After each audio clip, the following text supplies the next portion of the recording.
தெரியும். அது எனக்கு அனுப்பியிருந்தா. ரொம்ப பாபா வந்து கண்ணு தொறந்து பார்க்குறாருன்னு. ஐயோ! என்னோட பாபா குட்டி கண்ணு தொறந்து பார்க்கிறதா? அப்படின்னு சொல்லி ஒரு சந்தோஷம் கூட எனக்கு. நான் கண்டிப்பா அங்க விசிட் பண்ணணும்னு மனசுக்குள்ள நெனச்சுட்டே இருந்தேன். அவ நம்பரும் எனக்கு குடுத்தா. நான் அவளுக்கு WhatsAppல ஒரு மெசேஜ் அனுப்பினேன். இந்த மாதிரி இப்படி இருக்கு. நான் வந்து ஒரு தரிசனம் பண்ணலாமா? அப்ப நான் பாபாட்ட எப்பவுமே சொல்றது உண்டு. உன்னோட பெர்மிஷன் இல்லாம உன்ன வந்து பார்க்கவே முடியாதுங்கிறது தெரிஞ்ச விஷயம். இல்லையா? உனக்கு என்ன பார்க்கணும்னு இருந்ததுன்னா என்ன கூப்பிடு. இது அடிக்கடி நான் சொல்லக்கூடிய விஷயம். கேட்கிறவாளுக்கு வேணா பைத்தியக்காரத்தனமா இருக்கும். உனக்குதுன்னா நீ தானே போணும் அப்படின்னு. அப்படி கிடையாது.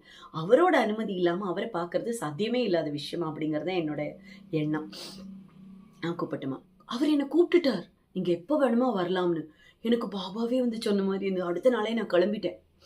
அங்க போகும்போது நான் என்ன கொண்டு வரணும்னு கேட்டேன் அவள்ட்ட. நாங்க பால் அபிஷேகம் பண்ணுவோம். பண்ணி முடிச்சதுக்கப்புறம் தண்ணீல அபிஷேகம் தண்ணிய வந்து வச்சு கழுவுவோம் இல்லையா? பண்ணும்போது பாபா கண்ண தொறப்பாருன்னு.